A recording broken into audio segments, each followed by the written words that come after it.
Hi అండి, అందరికీ నమస్కారం. Welcome back to my channel. ఈ వీడియోలో ఇప్పుడే అందిన వార్త అండి. తెలంగాణ టీడీపీ అధ్యక్షుడిగా జూనియర్ ఎన్టీఆర్. పూర్తి వివరాలు అయితే వీడియోలో తెలుసుకుందాం. వీడియోని ఎక్కడ కానీ స్కిప్ చేయకుండా ఎండ్ వరకు చూడండి, అప్పుడే పూర్తి ఇన్ఫర్మేషన్ అర్థమవుతుంది. వీడియోకి అయితే ఒక లైక్ చేయండి ఫ్రెండ్స్. ఒక విషయానికి వచ్చినట్లయితే ఏపీలో తెలుగుదేశం పార్టీ అధికారంలోకి రావడంతో తెలంగాణలో కూడా ఆ పార్టీ నేతల్లో ఉత్సాహం కనిపిస్తోంది. మొన్నటి వరకు తెలంగాణలో టీడీపీ లేనట్టుగానే ఉండే పరిస్థితి అయితే ఉండింది. సో అయితే ఇప్పుడు తెలంగాణ టీడీపీ అధ్యక్ష పదవిని దక్కించుకునేందుకు పెద్ద ఎత్తున టీడీపీ జాతీయ అధ్యక్షుడు ఏపీ సీఎం చంద్రబాబు వద్ద అయితే లాబింగ్ చేస్తూ ఉన్నారు. ఏపీలో టీడీపీ అధికారంలో ఉండడంతో ఆ ప్రభావం తెలంగాణలో ఉంటుంది అని, తమకు రాజకీయంగా పలుకుబడి ఉందని భావిస్తున్న పార్టీ సీనియర్ నాయకులు చాలామంది అధ్యక్ష పదవి కోసం ప్రయత్నాలు ముమ్మరం చేస్తున్నారు.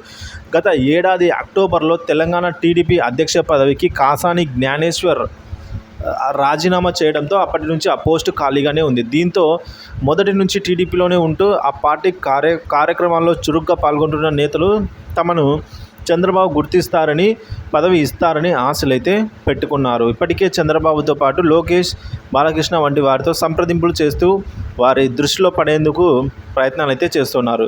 త్వరలోనే తెలంగాణ టీడీపీ అధ్యక్ష పదవిని భర్తీ చేస్తామని చంద్రబాబు లీకులు ఇవ్వడంతో ఇప్పుడు పోటీ తీవ్రమైంది. రాష్ట్ర కమిటీల్లో కొంతమంది నేతలు పదవుల్లో ఉండగా కొన్ని ఖాళీలు ఉన్నాయండి. సో పూర్తి స్థాయిలో రాష్ట్ర కమిటీని నియమించాలని చంద్రబాబు భావిస్తూ ఉండడంతో ఇప్పటి వరకు యాక్టివ్గా పనిచేస్తున్న నేతల వివరాలను ఆయన ఆరాధిస్తూ ఉన్నారు.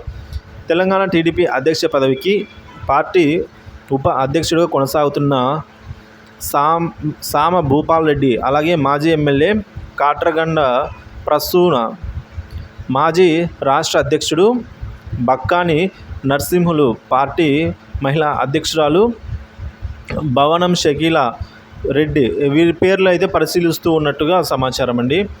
ఇక సామ భూపాల్ రెడ్డి 1932 నుంచి టీడీపీలో కొనసాగుతున్నారు. టీడీపీ నుంచి ఉప్పరపల్లి సర్పంచ్గా, ఆ తర్వాత రాజేందర్ నగర్ మున్సిపల్ వైస్ చైర్మన్గా పనిచేశారు. చేవెళ్ళ ఎమ్మెల్యేగా అయితే 2004లో పోటీ చేసి ఓటమి చెందారు. ఆ తర్వాత పార్టీ శిక్షణ కార్యక్రమాలకు ఇన్ఛార్జిగా అయితే పనిచేశారు. ప్రస్తుతం పార్టీ వైస్ ప్రెసిడెంట్గా అయితే ఉన్నారు. ఇక కాట్రగడ్డ ప్రసూన 1983లో జరిగిన అసెంబ్లీ ఎన్నికల్లో టీడీపీ ఎమ్మెల్యేగా అయితే విజయం సాధించారు. సో రాష్ట్ర అధ్యక్షుడిగా పార్టీలో వివిధ హోదాల్లో పనిచేశారు. వీరితో పాటు అరవింద్ కుమార్ గౌడ్, అలాగే నన్నూరి నర్సిరెడ్డి, పద్మావతి ఆనంద్తో పాటు అనేక మంది అధ్యక్ష పదవిని ఆశిస్తున్నారు. దీంతో వీరిలో ఎవరికి చంద్రబాబు ఆశీస్సులు ఉంటాయి అనేది తెలంగాణలో ఇప్పుడైతే ఆసక్తికరంగా మారింది ఫ్రెండ్స్.